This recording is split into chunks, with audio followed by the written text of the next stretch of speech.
Okay, so we're going to take a look at the whole paper here, maybe question by question, and we will sort of break things down, take a moment and look at the mark schemes and so on and so forth. What I'm planning on doing here is I'll have a go at the question, I'll make a few mistakes more than likely, and then we'll compare that against the mark scheme, see where I have and haven't got it right, and hopefully in doing that you'll pick up a few things yourself along the way.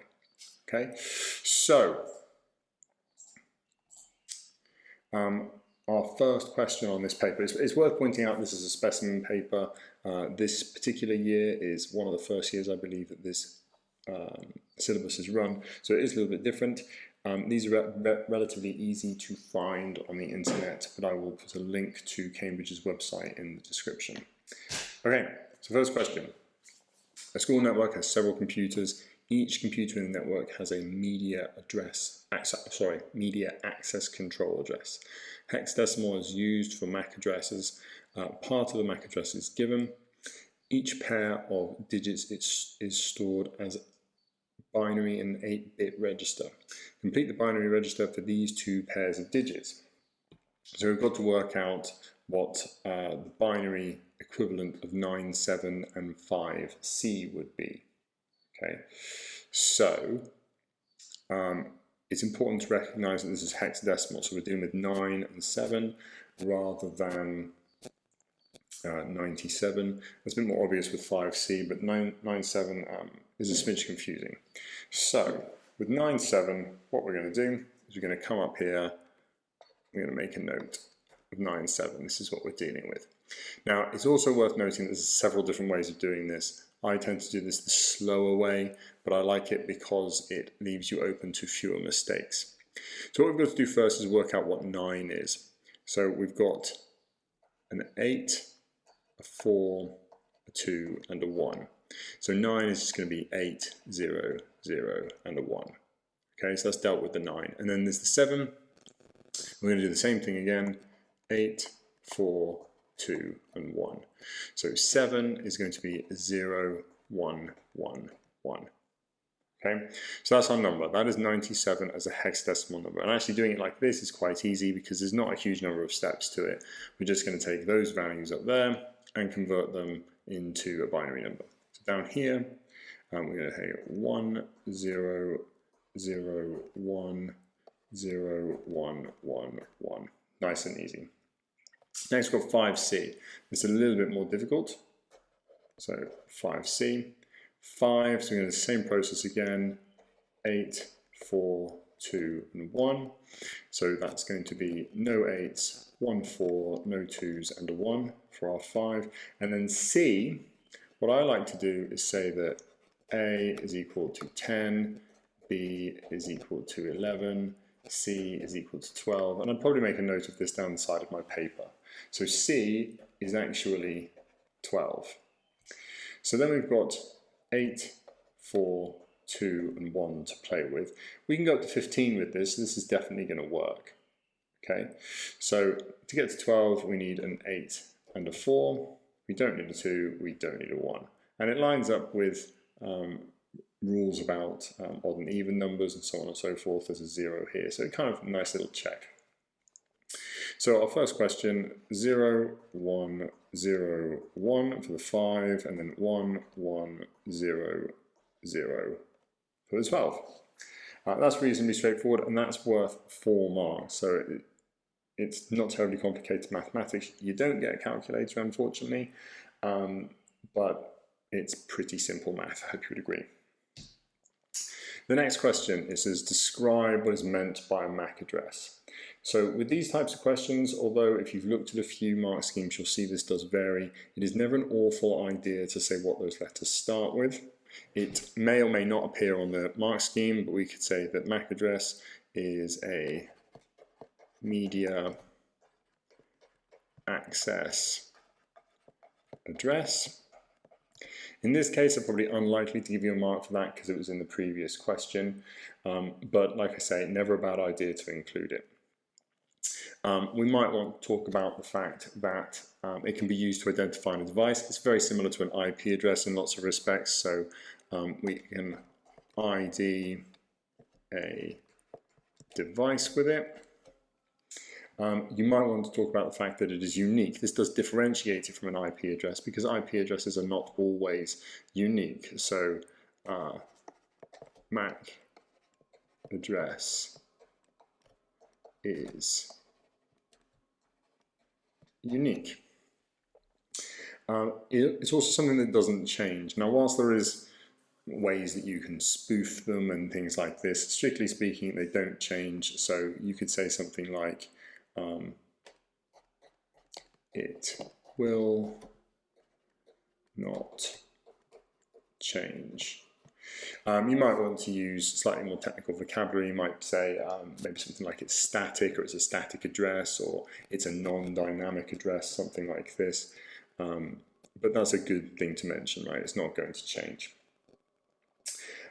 Finally, I would probably make some note of the fact that it is set by the manufacturer, or maybe how it relates to a serial number, something like this. And if you recall, a MAC address is composed of sort of two parts. There's a part of it which tells us who the manufacturer is, and there's a part of it which tells us or relates to the serial number of the product it's attached to. So you could take either of those. In this case, I'm going to be sort of talking about 5 things, which is a little more than we need. But I don't think it's terribly risky here to say something like MAC address stands for Media Access Device. It can identify a device on a network. It's going to be unique. It's not going to change. And finally, oops, worst I ever, it will be set by the manufacturer.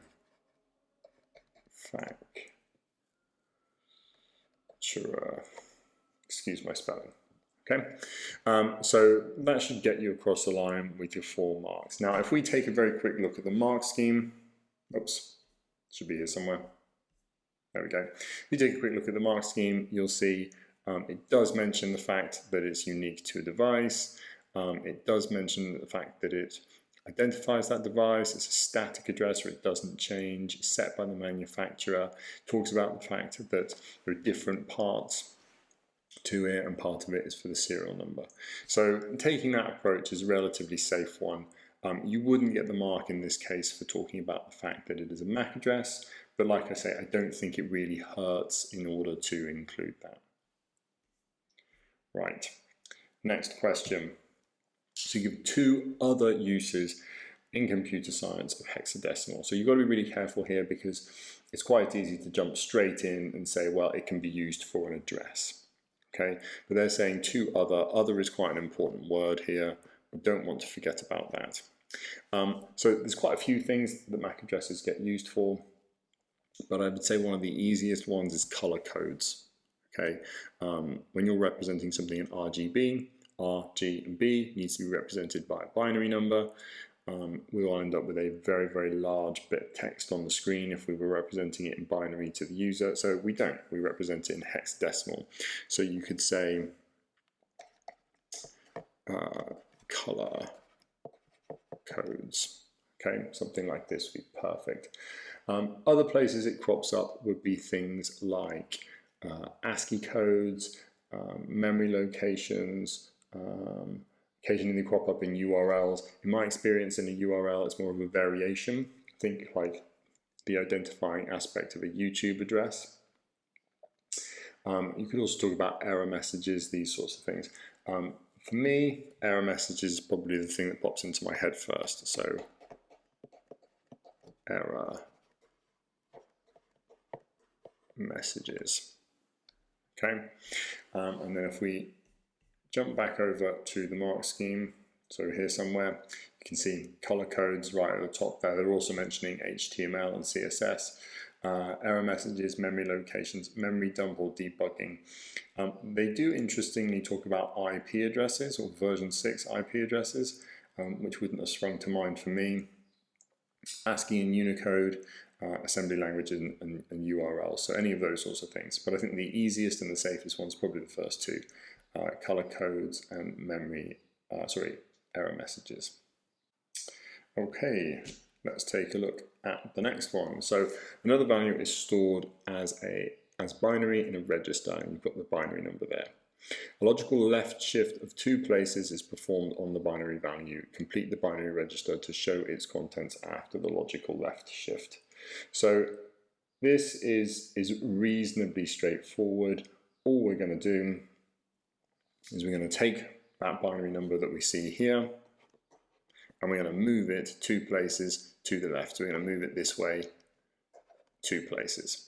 Okay, so what I tend to do is I actually would write these in. I might write them in pencil in an exam, but cross them out afterwards. So I've got 0, 1, 0, 1, 0, 0, 1, and then I've got blanks.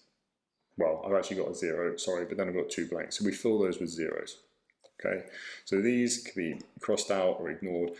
I like to do that because for some reason in my head, shifting it left or right can get a little confusing. So if I include the whole number, I can just cross out the bits that I don't need later and fill in the blanks with those extra zeros. Okay.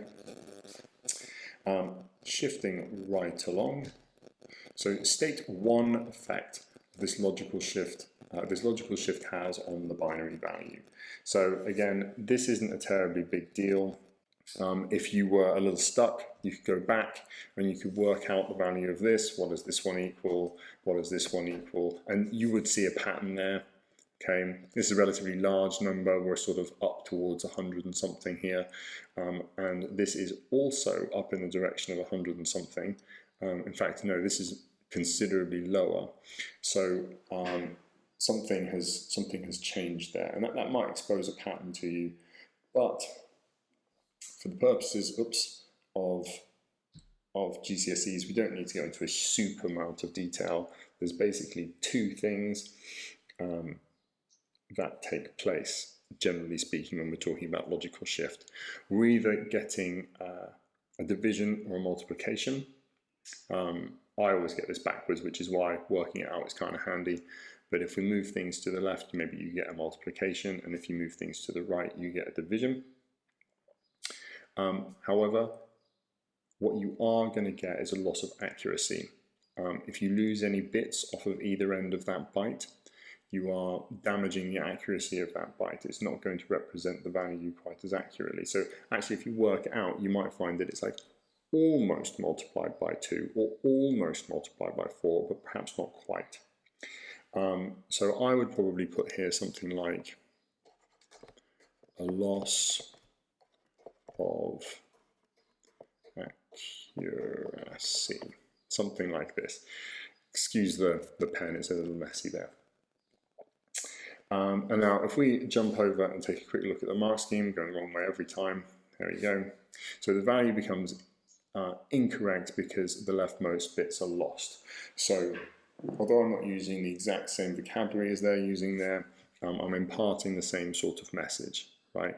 So the value is going to be less accurate because I've lost 2 bits of value off of the left-hand side of the byte. Okay, right, let's jump back. Oops. Last question of part 1, I believe. So, negative denary numbers can also be represented as a binary 2's complement. Complete the binary register for the denary value of negative 54. You must show all your workings. And then they're giving you some working space there, and you've got the register below.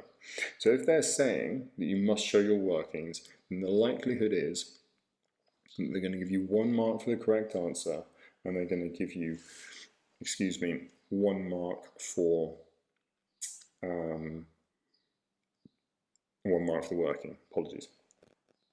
So the thing to remember here is that this is the exact same as normal, except we've got negative 128 here, 64, 32, 16, 8, 4, 2, and 1.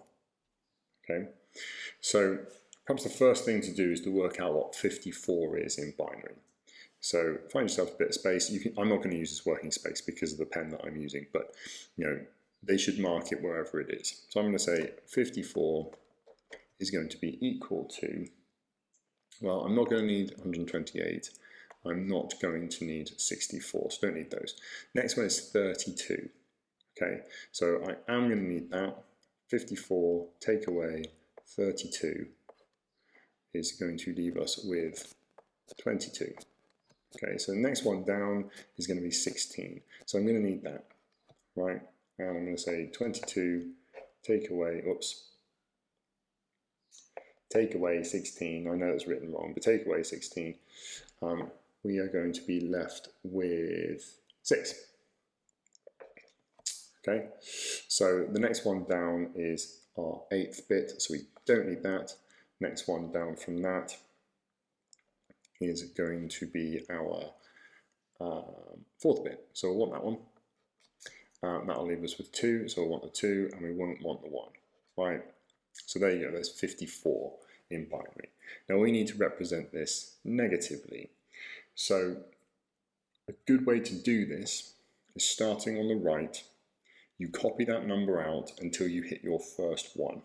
Okay, so we're going to say 0, 1, right? That's fine. After that, we flip everything on its head. So we've got a 4, so we write a 0. We've not got an 8, so we write a 1. We've got a 16, so we write a 0. We have a 32, so we write a 0. We don't have a 64, so we write a 1, and we don't have 128, so we write a 1. And that's the best way of doing that. Okay, it's the quickest way of doing it. Work it out as a positive number, and then copy it out with all the bits flipped the other way around. Now, if you don't quite understand how that works, you don't quite understand the mathematics behind it, it's worth having a little root around on YouTube, maybe looking in a textbook to try and figure it out, or simply just work that out, just do the maths. I'm not going to do it right here, I'm not going to do it now, because this is as far as we would need to go to get both marks for this question on this exam. Now if we just jump over to the mark scheme quickly, so over here, so we're looking at this one here, so you get 1 mark for the method, e.g. conversion to binary, then flipping and adding 1, which is what we did, and 1 mark for the correct answer. So 1, 1, 0, 0, 1, 0, 1, 0. And if we jump back, whoops, 1, 1, 0, 0, 1, 0, 1, 0. Okay? So a company has a website that is stored on a web server. The website is broken down into packets to be transmitted to a user. Describe the structure of a data packet. So first of all, it's worth noting we are, need to turn the pen on. There we go. Right, so we are describe here. So you tend to get sort of state, explain, describe, evaluate style questions. With describe, we are looking for a reasonable level of detail. So you would expect to see on the mark scheme points that link to other points, okay, or points that are sort of slightly more developed. What's interesting about this style of question is you don't always need to make 4 distinct points in order to get all 4 marks. You might make maybe only 2 points which are reasonably developed. Okay? So if we think about what a data packet contains, it's going to contain a header. So we probably, whoops, that's a massive H. We probably want to make note of the fact that it has a header. We might want to make note of the fact that that header contains a few things. So it's going to contain some addresses.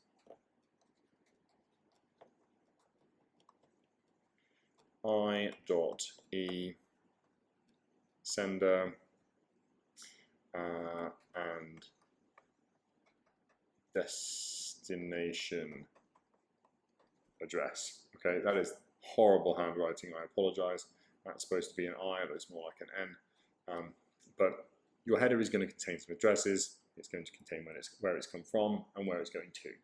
Okay, it's also going to contain packet numbers. The packets are all numbered so that they can be reassembled. So packet number, and this does have a few names. It might be called like a series number or something like this, but it's going to be identified as packet 1, packet 2, packet 3, etc. Okay. You're also going to want to make note of the fact that the packet contains the data. It contains what's typically called a payload. So the payload, this is the actual information that's being sent. This is the piece of the picture, the sample of music, whatever it is. This is the bit that's being sent. So at this point, we may well be up in the direction of four marks. This should also be sentences. I'm writing it like this just to sort of keep it neat and neat as I can. But you should very much be writing this in sentences. So something to the effect at this point of packet contains a header. The header is going to contain a number of addresses, including the sender and destination address. It's also going to contain packet number. The packet is going to contain payload, which is the data which is actually being sent as part of that packet. Now, there are a few other things that might be included. I always think header, footer, and then I remember they don't typically call them footers when we talk about packets. They call them trailers.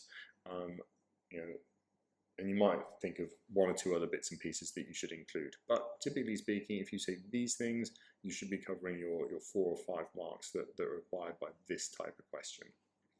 If we hop on over to the mark scheme, so scroll down a smidge, there we go. It has a header, it's got a destination address, packet number, the originator's address. So I called it a sender's address, but I'd like to think we'd probably be on the right lines there. We've got a payload, and there's that trailer that I always call a footer.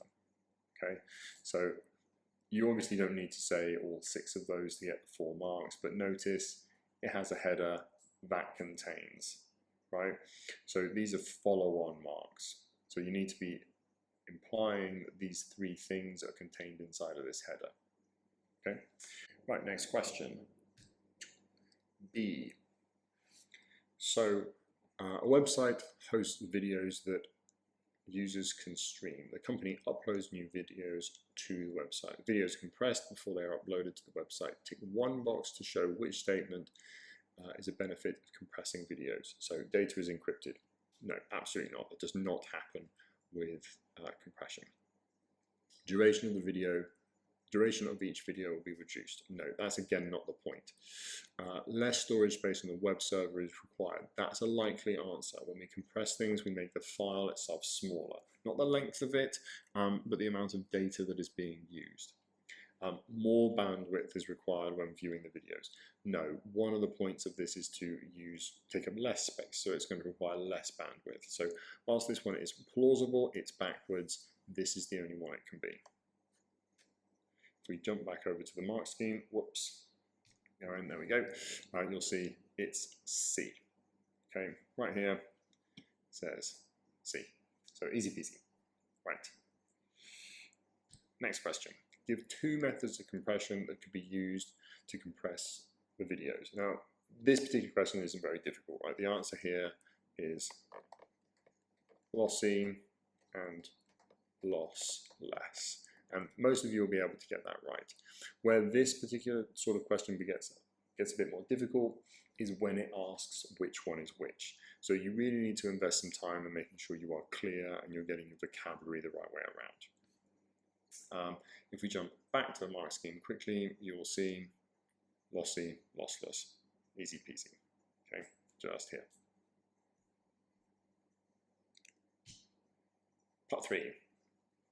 The company uses parallel half-duplex data transmission to transmit the data for the new videos to the web server.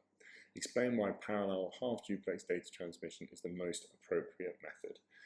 First of all, we need to know what these things are. Okay, so parallel here refers to the fact that you're sending several bits or maybe even bytes of data. You're sending several pieces of data simultaneously.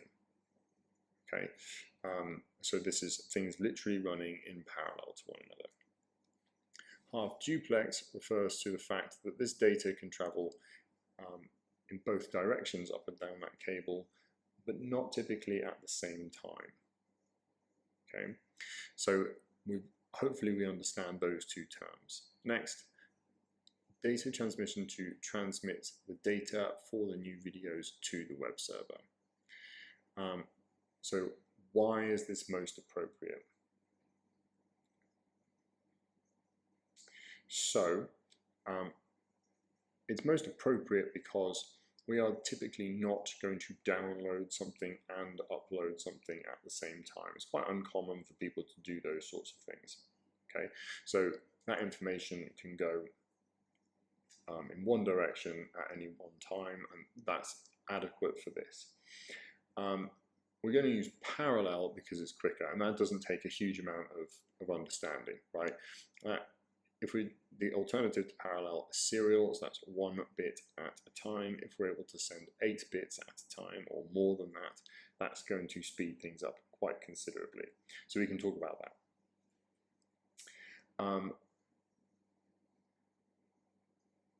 In this particular scenario, we could perhaps assume that the information is not having to travel very far. The only way that you can assume this from this question, as far as I can work out, is the fact that they've said that they are using it.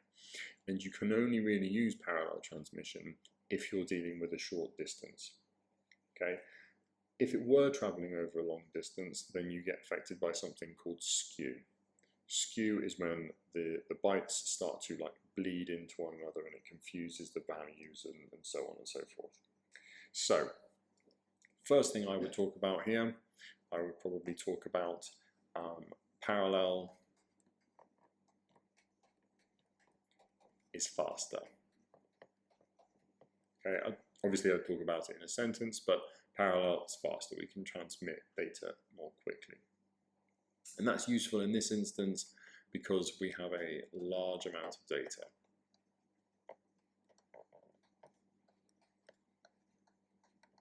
Okay, so obviously if we've got a lot of data, transmitting it faster is more useful. Okay, next I would say the data doesn't need to travel both directions at the same time. We are either uploading or downloading. So I would say data not required to be sent in both directions at the same time. Okay, something like this.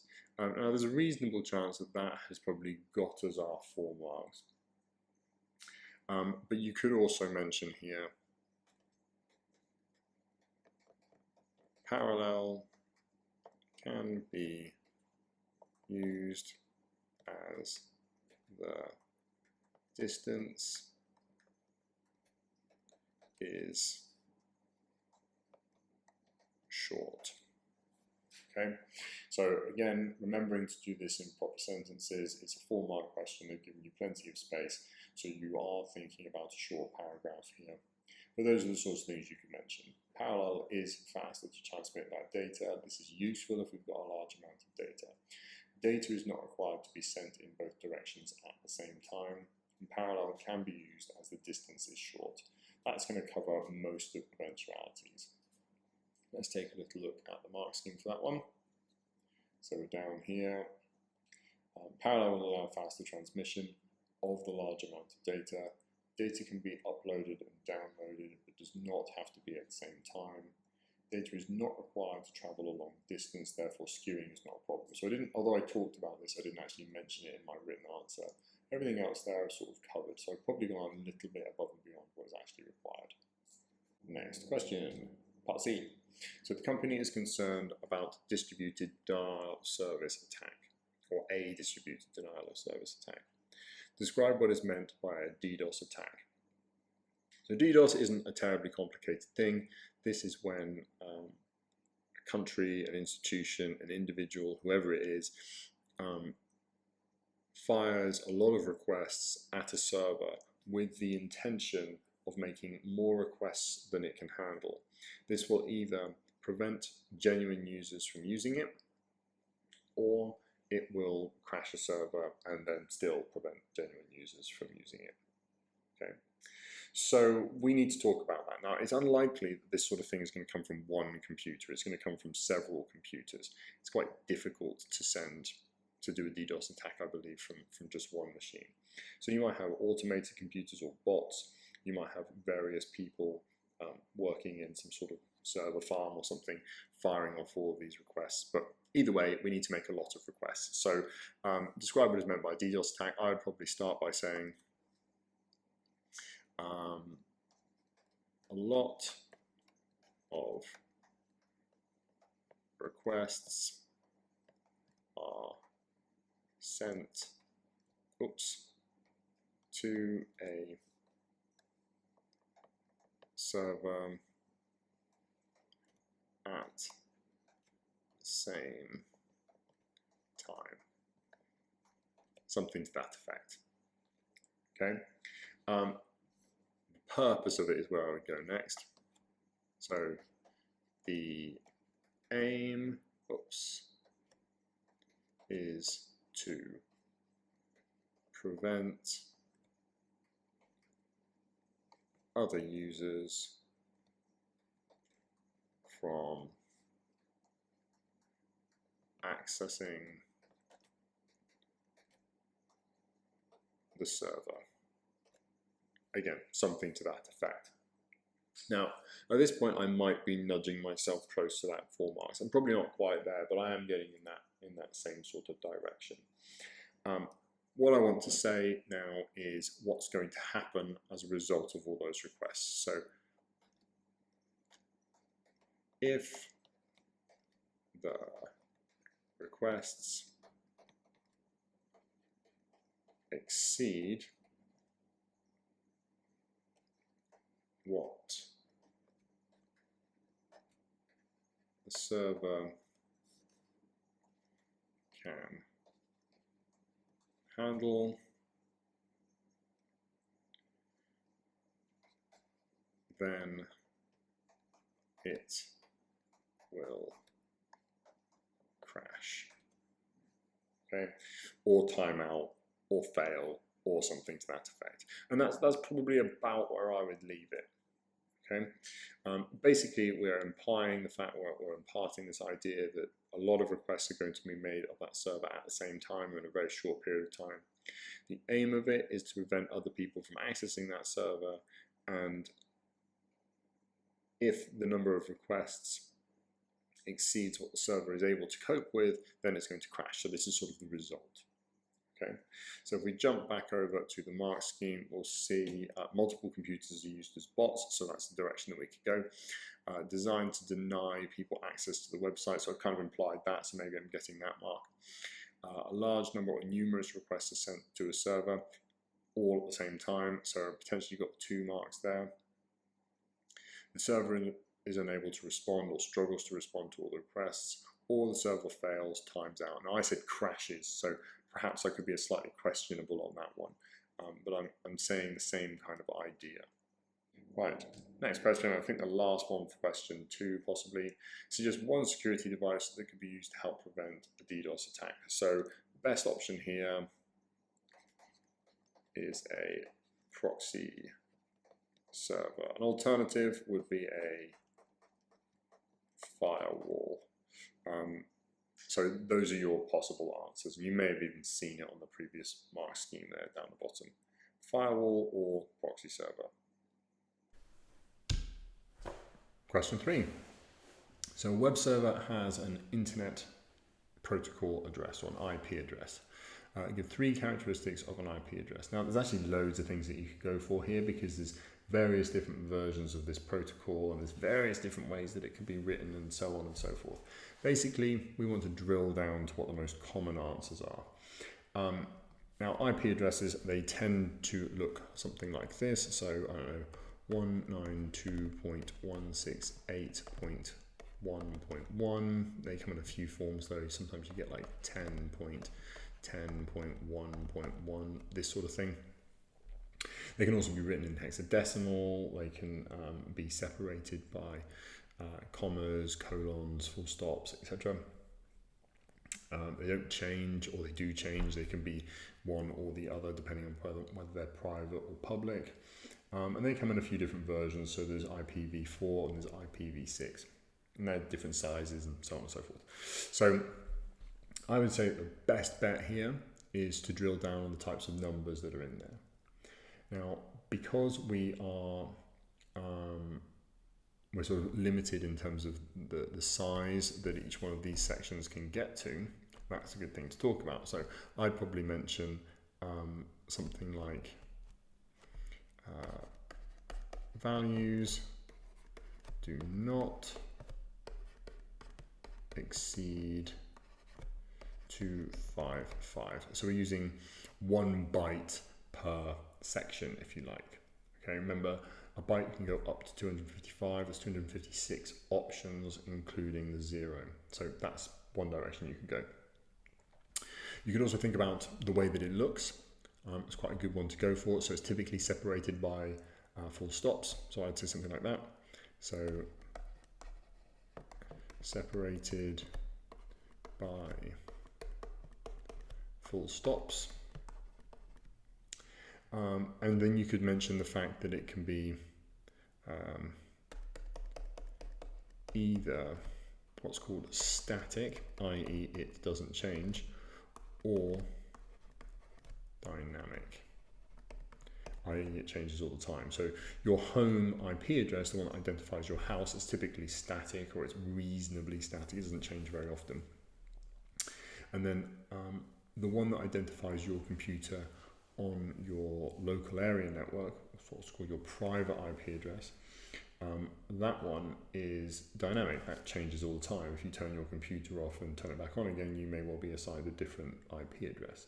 If you never turn your computer off, that IP address may never change. If you only have one computer on that network, that IP address may never change. So those are the things that I would mention.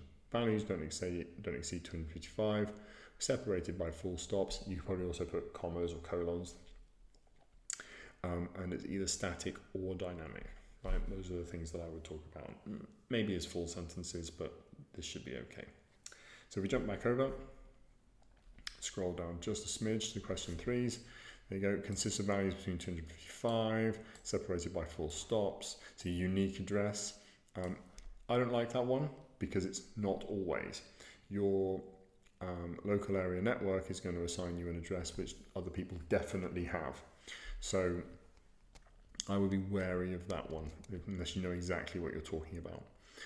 Can be static or dynamic, perfect. Can be public or private, mentioned that, although I didn't write it down. Can be IPv4 or IPv6. In IPv6 can replace double colon can replace groups of zeros, so on and so forth. You could probably even think of a few more here if you start to break down some of the nitty-gritty of this. Okay, right, next question. Identify the network component that uses IP addresses to send data only to its correct destination. So you don't have very many choices here.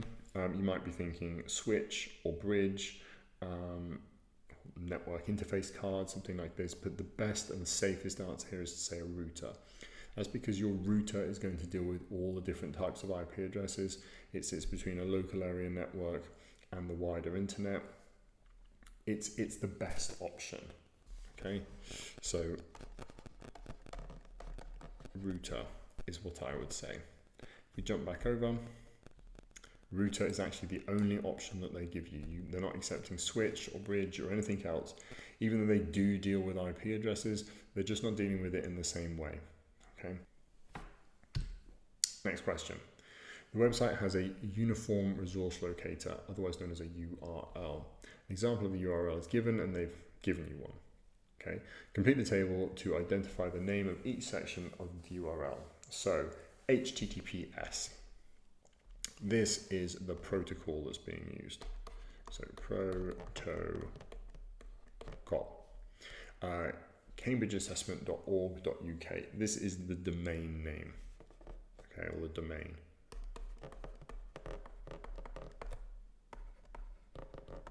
Right. And lastly, index.html or / index.html. This refers to the file that you're actually accessing. So if we were going to cambridgeassessment.org.uk / index.html, we would expect most likely to be landing on the home page. There's probably a little bit of wiggle room here.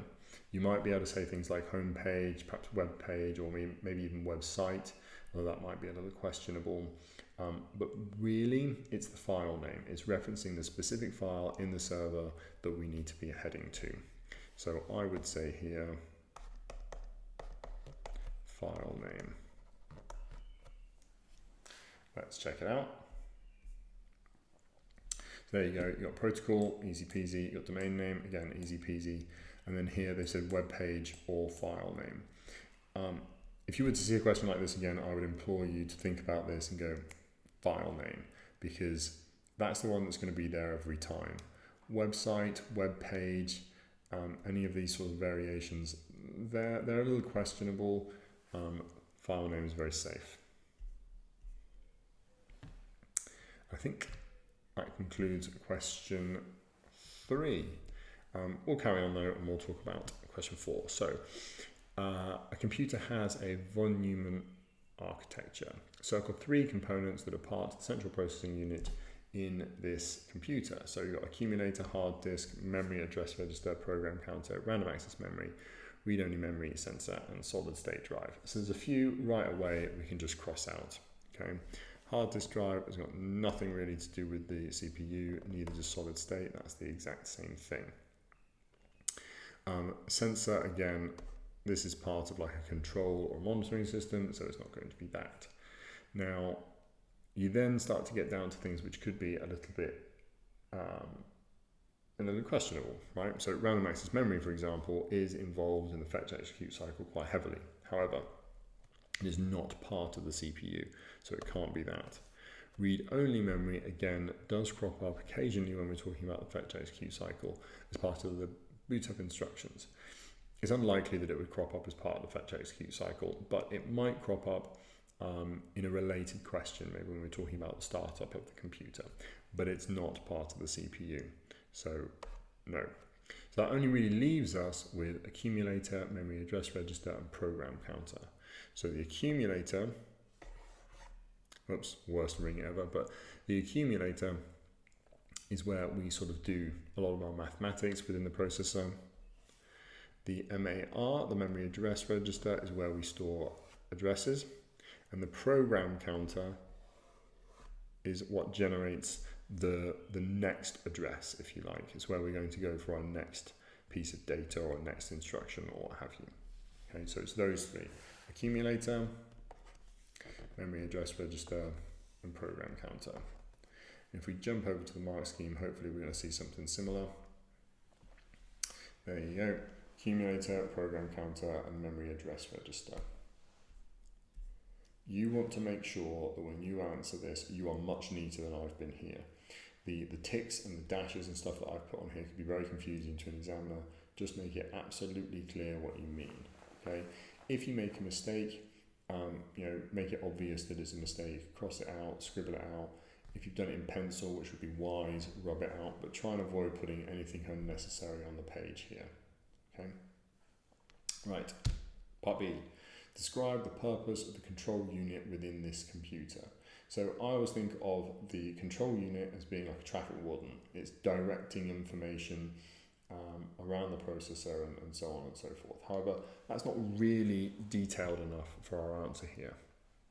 What it actually does is it sends control signals to other parts of the processor, telling it how to send data or instructions from one part of the processor to another. Once information comes back from memory, once it has been fetched, it's quite heavily involved in the decode phase of the fetch execute cycle. Okay, so it's decoding those instructions so that it can be used elsewhere in the processor. So those are the 2 angles that I would take. I would say,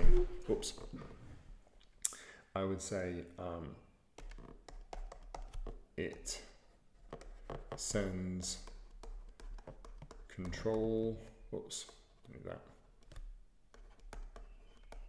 signals to the CPU to manage instructions and data. I feel like a slightly clunky sentence, but it's imparting the right kind of idea. And then lastly, I would say it decodes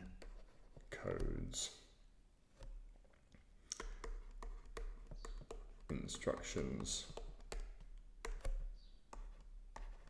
after the fetch phase of the fetch, decode, execute cycle.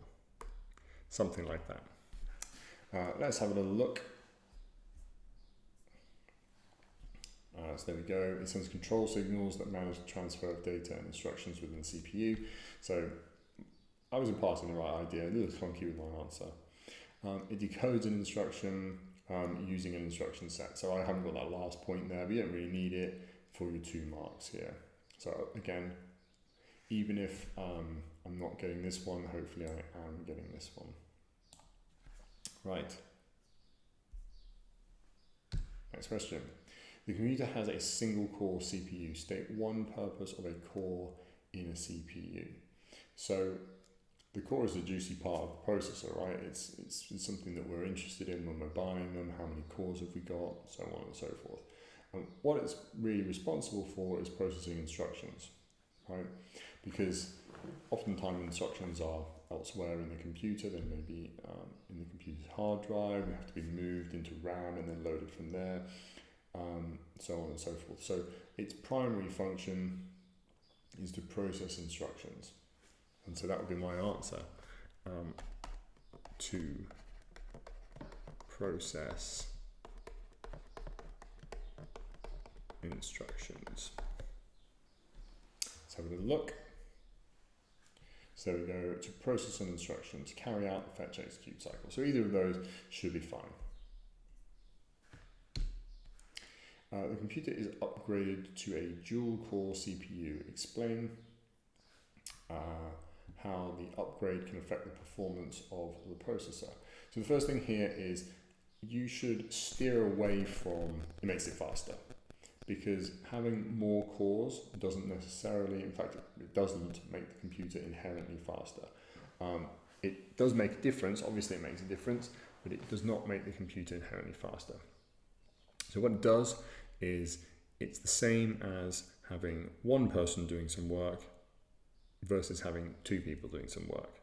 So now we've got the ability to do to carry out 2 instructions simultaneously. Okay, so that's probably what I would say. So 2 instructions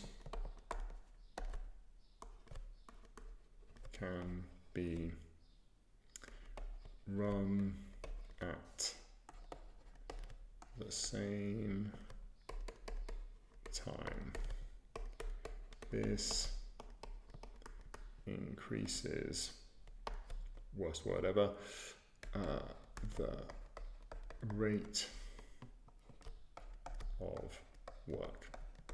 That's probably where my answer would be. We are able to do 2 things at the same time, and because we can do 2 things at the same time, it's going to give the impression that the amount of work we are doing with this computer has been increased. Let's take a look at the mark scheme. So it's down the bottom there. To process an instruction, no it's not, it's up the top here, my mistake. It can now process 2 instructions simultaneously or where suitable, increasing in performance. So I'd say I'm pretty comfortable with this one, definitely got this one. I am a little less specific, I suppose, with this, because I said it increases the rate of work. They're looking for increases the performance, but we're at least reflecting a similar idea. Right, last part of question 4. The computer uses a bootstrap. Tick one box to show the part of the computer which the bootstrap, of which the bootstrap is an example. So application software, no. When we're talking about bootstraps, we're talking about the boot up process typically. And application software isn't really involved in that. Firmware, possibly. Firmware is software, or it's instructions which are sort of stored directly onto the computer's hardware. and kick in right at boot up so we know what we're doing. So that's likely. Hard disk drive, no. We're accessing this a little bit after the boot up instructions take place.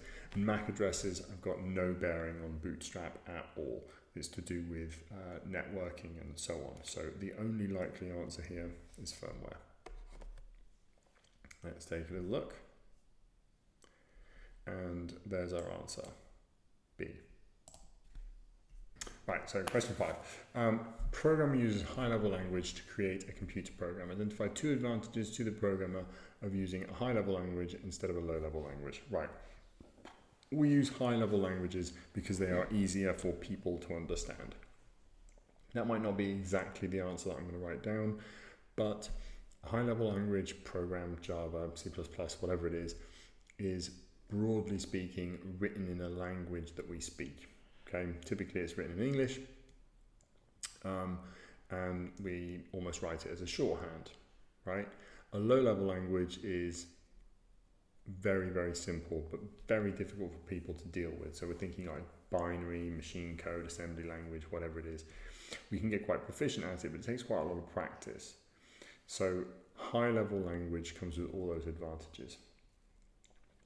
So I'd probably go along the lines of it being easier or quicker to write, and I'd also look at the fact that it is portable. The reason I look at the fact that it is portable is because the low-level languages tend to be paired directly with the hardware. This is great because we can interact with it quite specifically, but it doesn't always transfer to other devices, which means that our program is a bit less valuable, right? It's only going to work on this specific setup. So that's where I would go. I'd probably say something like it is easier to read and write, and it is portable, as in it can go from one computer to another. Right, and then I have this other question on here as well. So just one disadvantage to the programmer of using a high-level language instead of a low-level language. So the advantage to using a low-level language is that you can interact directly with the hardware. Okay, now you lose that portability sometimes, which is a huge disadvantage, but being able to interact directly with the hardware is oftentimes a massive advantage, especially if you're writing a program for an embedded system or something like this. So one disadvantage, you cannot interact directly with the hardware. Let's see what it says. So for 5A, not able to directly manipulate the hardware, you may need to wait, 5AI is what I want to look at first. It's easier or quicker to read, write, understand. There we go.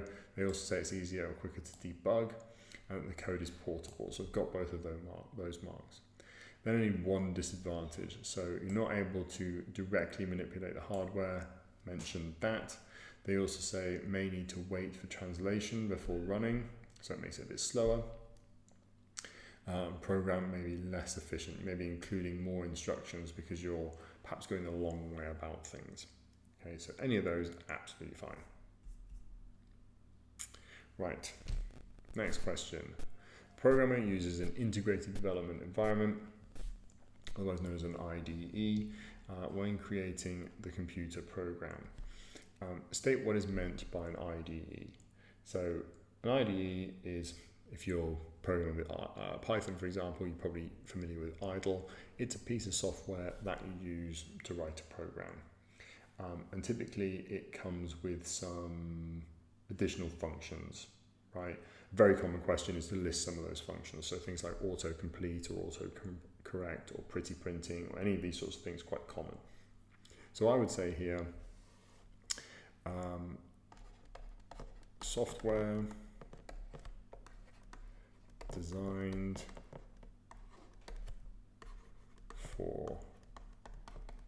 writing computer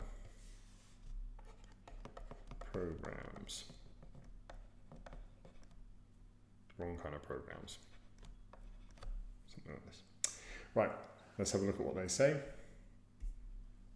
So they say, software that provides full functions for a programmer when writing a computer program. So I'd hope that they would probably give me that one, but they've mentioned this idea of useful functions specific to writing computer programs.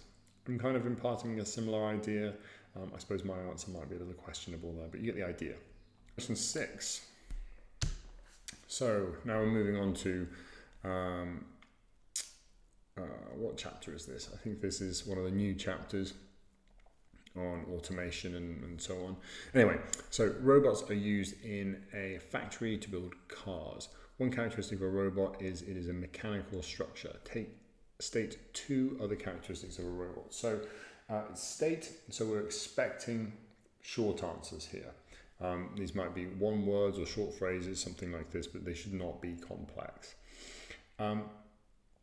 So you could take this in a number of different ways. You could talk about how it's programmable, how maybe it has some level of autonomy, how it's perhaps made out of metal or something like this.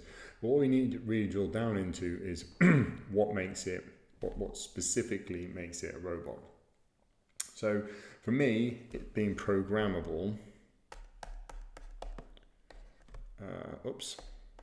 it's programmable is quite a big one, right? I spelled that wrong, needs 2 M's in it, but you get the idea. That's quite a big one. We can teach it to do things, we can instruct it to do things, and it'll do them over and over and over and over again. Okay. The other thing that I was thinking is, well, I was thinking about automation. I think that's a little unlikely. They're not going to ask a 1-mark question about that. So I'm going to go with the most obvious thing I can think of, which is it's electrical. Okay. Now, perhaps you could go into a little bit more detail on either of those, but for 2 marks, you're probably not going to be going into a lot of detail. So let's take a little look. Question 6, it has electrical components and it's programmable. So I'd like to think I've definitely got this one. This one here, I just said it's electrical. So maybe I could have been a little bit more specific about that one, and that one would give me a slightly safer answer. Part B, suggest 2 advantages of using robots instead of humans to build cars in the factory. Well, one of the things about robots is they don't get tired. Another thing is that they are really good at repeating things. If you get people to repeat things, they'll do it for a while and their attention drifts and things come out slightly differently and so on and so forth. So they do have a tendency to be a bit more accurate than people. They can also be designed to do quite specific things. So they can be designed to do very intricate and detailed things, or they can be designed to lift up something heavy and put something heavy back down again. There's lots of different ways that you can take this, but we're not looking at really detailed answers here again. It's 2 marks for 2 things, so the likelihood is 2 short sentences. I would probably say something like,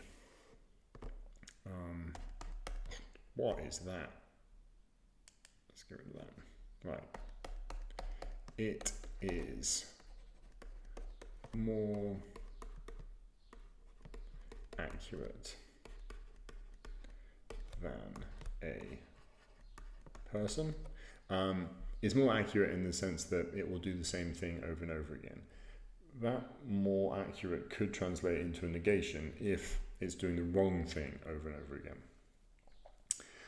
I'd also say I would probably want to focus on either the fact that it doesn't get tired or the fact that it can be put into more dangerous environments. I'm thinking about like lifting heavy things or dealing with hot things, that type of thing. So I'm going to say it can work in more dangerous places is probably the way that I would go. So let's see. It's more efficient than a human, it's more accurate than a human. That's one of the things I said. I can lift heavier equipment than humans, so we talked about that. I can replace humans working in dangerous environments, so I hope I'd get that mark. Reduce running costs such as wages and overheads. If you flip that one on its head though, they're expensive to install, so the cost benefit analysis needs to be thought about here. You can produce consistent results, and it can work 24 hours a day, or it doesn't need to take breaks. So all of those sorts of things, and there's probably a few more besides that you could potentially say as well. Okay, question 7. So a Unicode character a Unicode character set is used to represent text that is typed into a computer. Describe what is meant by a character set. So typically here you're thinking about things like ASCII. It should hopefully pop into your head. You might be thinking extended ASCII or regular ASCII, 8-bit or 7-bit ASCII. But it is the characters that are available to the computer to represent. Okay, so we're looking for 2 marks here. So we probably want to go into some detail about how this works. So I'd probably say something like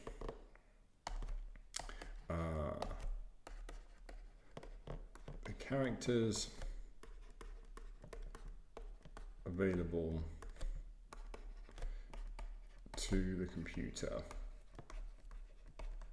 and I would hope that would get me 1 mark.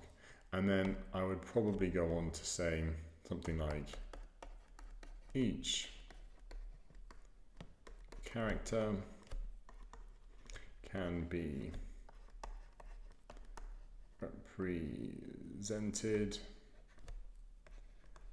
by a unique code. I'm intentionally keeping this a little bland, right? I'm not talking about things like binary value or anything like that really, because in this question we're talking about Unicode, but character sets could talk about any number of character sets, and there's quite a few of them really that could be applicable. So that's why I'm not mentioning binary here, at least that's my train of thought.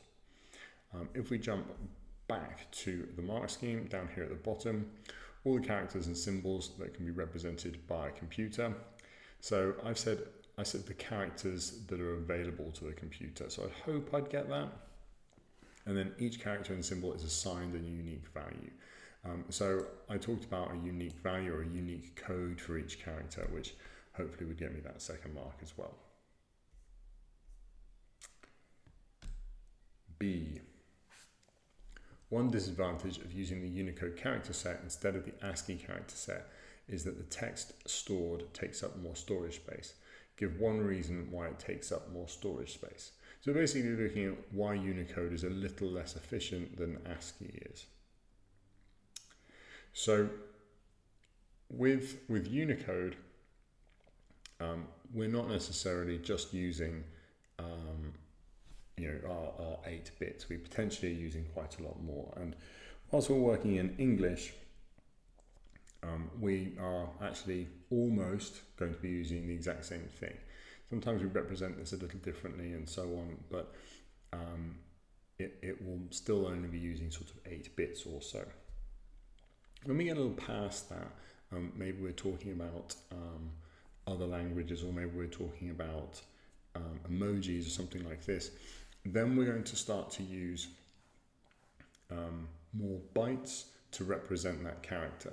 And it could mean that we have extended strings of bytes which have got very little in them. Okay, because we can use sort of 4, 5, 6 bytes or so in order to do this. We can represent very large numbers using the Unicode system. We might end up with 3 or 4 zeros in a row, and we just have this header which is telling us how many bytes we're using.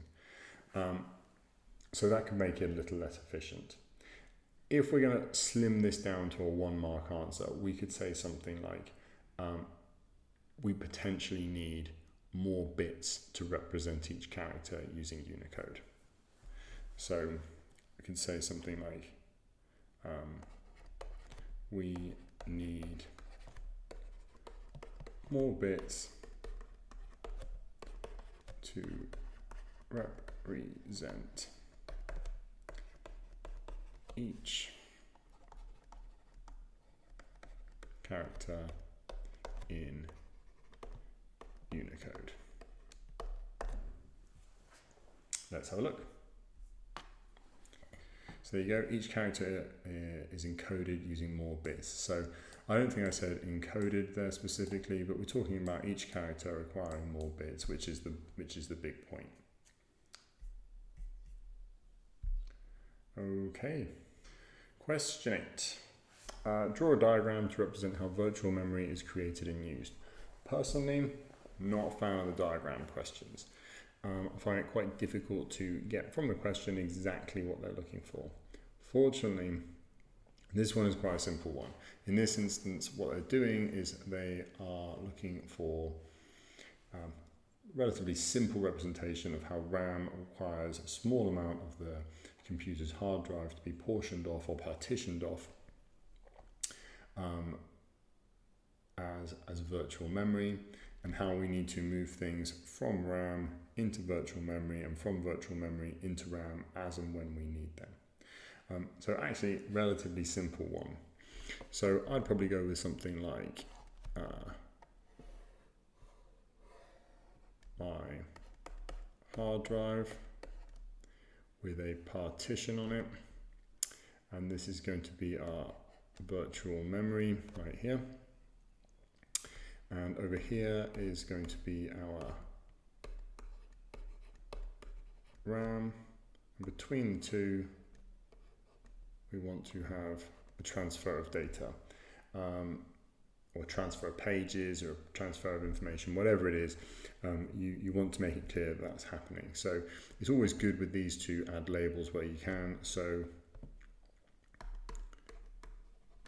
transfer of data. Data is probably a poor choice of word actually, because it's not always going to be data, sometimes it'll be instructions and so on. So we'll see what it looks like, but we're looking for something like that. Now hopefully you look at this and you think, oh, it's a terrible mess, and you're right. What you want to make sure that you're doing is that everything is nice and clear, unless it's something like hard drive. Whoops. This is something like hard drive. You want to, that worked well, didn't it? You want to make sure that you're using full words and so on and so forth. Let's see if we can get that back. No, it's gone. Just draw it back in again quickly.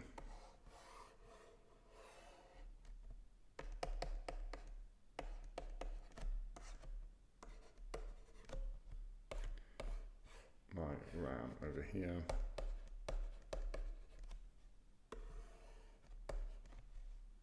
I'm just going to label this as transfer. You saw what I had there a second ago. Right, let's have a little look. So on the mark scheme here for question 8, it's got something that looks like this. They've drawn there's the exact opposite way around, but they've got RAM, they've got virtual memory, they've got hard drive. Virtual memory is within that hard drive, so it looks like a partition. And we've got transfer of pages, which is a reasonable phrase to use. Up here, I would say the most important point is this one, right? Hard drive partitioned in some way to create virtual memory. So it needs to be clear that that virtual memory is within that hard drive. Arguably, the way I did it, where I literally split it in half, is not good enough. Like the way they've done it with a box inside of it, arguably a little better. Next question, part B. A student is using software to create 3D models. This process often requires the use of virtual memory. Explain why virtual memory is needed for this process. So when we're doing something which is particularly intensive on a computer, there's a good chance that we're going to be absolutely thrashing the hard drive or absolutely thrashing the CPU. A lot of things are going to max out, and we're going to end up in this environment where we're using essentially the computer's coping mechanisms to deal with these sorts of things. So in the case of 3D modeling, we are potentially using an awful lot of the computer's assets, if you like. We're using a lot of processing power. We're potentially using a lot of RAM, which is where virtual memory comes in. We're going to want to focus on the fact that we are looking to increase the capacity of that RAM, and how that is going to prevent it from crashing, because what you get when you exceed the amount of RAM that's available with the things that you're trying to do is you get an error. If you don't have virtual memory in place, you get an error. Okay, so first point I would make is we want to be increasing the capacity of the existing RAM. Okay, that's quite a big point. Okay, now by introducing that additional storage space, we're going to prevent the computer from freezing or crashing when that RAM is full. So by increasing the capacity, we prevent crashing when the RAM is full. Lastly, it's going to allow the computer to do that large amount of processing that is going to be required by something like video editing, 3D modeling, etc. So that'd be my last point. Allows the computer to do a large amount of processing required by 3D modeling. Okay, perhaps not a perfect answer, but hopefully we're going to be chalking up our 3 marks. I like putting these little ticks at the start as well. It helps me keep track of where I think I'm making points. And if I think I've made 3 points, then that's at least a good start. Okay, so let's take a look at the mark scheme, see what it says. So to extend the RAM capacity, tick, mentioned that. To stop 3D modeling software from freezing or crashing when the physical RAM is full. I imparted that same sort of idea. And to allow the computer to process large amounts of data required for 3D modeling. I'm not sure process is quite the right word, but coincidentally, it's what I said. So hopefully we're getting a similar sort of idea there. Okay, right. And then we're on to question 9, which is quite a nice one. It's a fill in the blanks one. So complete the sentence. Sentences about symmetric encryption. Use the terms from the list. Some of the terms in the list will not be used. You should only use one term. You should only use the term once. I'll get my words out in a second. So data before encryption is known as something text. Well, it's not ciphertext. It's ciphertext after encryption. So it's not copied, it's not deleted, it's not key, plain.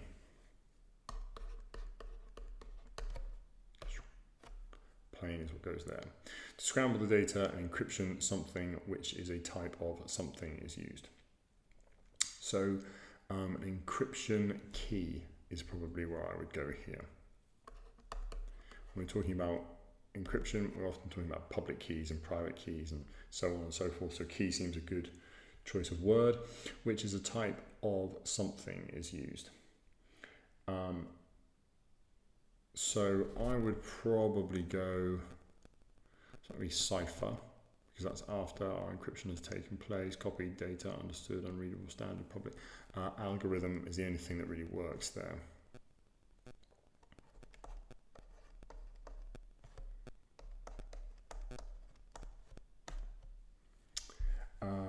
Next, data after encryption is known as ciphertext. We mentioned that already. That's easy peasy.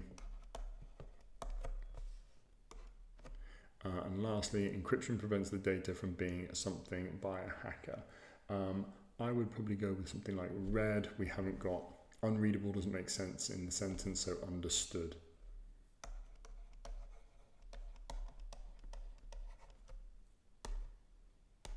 Yeah.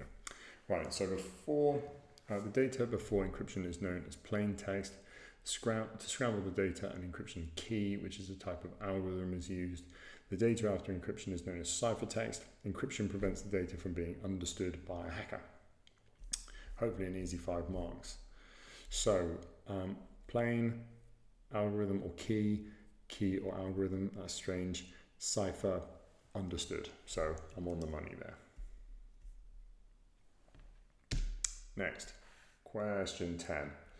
So question 10 is a big one. It's worth 6 marks. We're going to have to make lots and lots of points here. I also think it might be our last question. An art gallery uses secure socket layers to provide a secure connection when selling art on its website. Describe the purpose of SSL and explain how it provides a secure connection. So SSL and TLS or TSL, I always get that one backwards, is a little padlock up in the top of your browser. Okay, it's the thing that's telling you that this is supposedly a secure connection. What this is asking is the steps essentially that you need to take in order to get there for a value of 6 marks. So much like we had a question earlier where it was about MAC addresses, where I said it's not a terrible idea to explain what it stands for.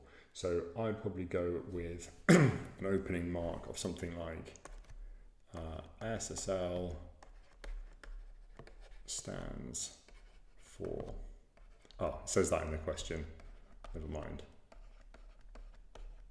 socket layer, and it, oops, terrible, it is a type of protocol.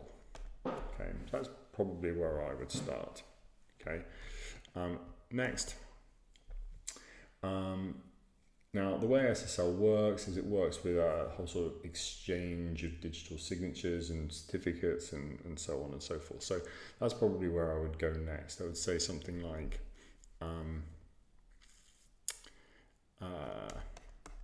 it uses digital certificates to authenticate a web server. Okay, I might want to go on to talk about who sends them and where they're sent from. So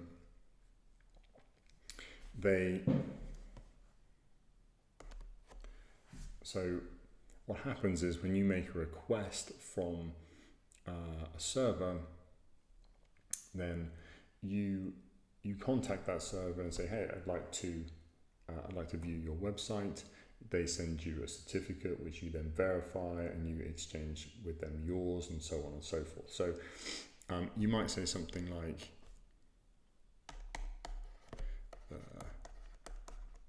digital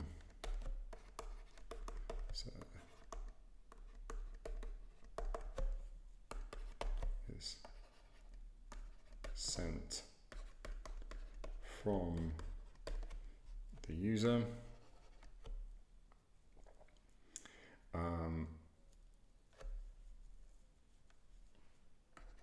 and the server will send its own to verify the request. Something like this. I'm not sure this is my very best work ever, but there is this exchange of certificates. Okay. What else can we talk about? So this in one of the previous questions was about symmetric encryption. So encryption is ultimately part of this. The data is going to be encrypted, and there may well be keys that are involved in this, public and private keys. So we could say something like the data will be encrypted as the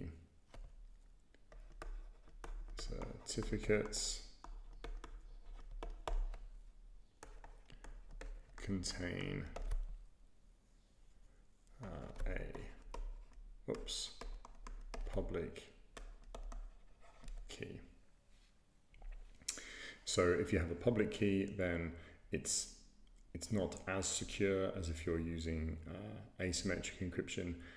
Public key is always available to everybody. If you are doing this asymmetrically, then there is private elements of this which you don't share. There are public elements of this which you do share, and it's the exchange which makes the final key, which will unlock everything. And then I'd probably go for something like once the certificates are verified, then it was about selling, yeah, transaction will take place. Something like this, right? So I know I haven't quite got 6 marks there. I'm hoping that I'm going to double down somewhere. That's about all I can really think of. So let's see how it stacks up. Okay. So question 10. So SSL is a security protocol. Well, I went ahead and explained what the letter stood for, but I did mention it was protocol. They've got security in brackets, which to me says that I should probably say it. And it is a security protocol. So I think my answer for that mark is a little questionable. It encrypts any data that is sent. So I mentioned the fact that data is going to be encrypted. Again, I think the way that I phrased it makes it a little questionable, but I have made a nod towards encryption.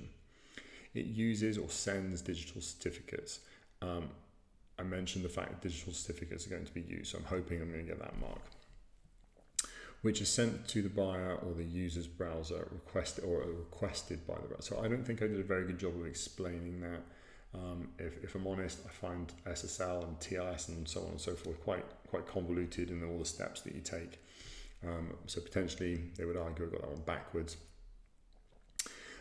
Contains the gallery's public key. I said the certificate contains a public key. I think that's, again, a slightly questionable one. That can be used to authenticate the gallery. I don't think I really mentioned that, although I did talk about verifying that the certificates were genuine. And once those certificates have been verified, the transaction will begin. So I don't know, like I say, I don't think that one was necessarily my best work, but I think I've covered most of the points. But in my revision, I want to make sure that I'm looking at a question like this and really drilling down on those steps, making sure that I'm familiar with all the key words and the order that things are going to potentially happen in.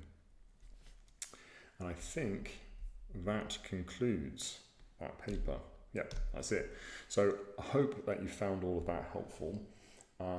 Like I said, my intention here was to try and answer it from memory so you can see the sorts of mistakes that you could quite easily make. I will share everything that I can.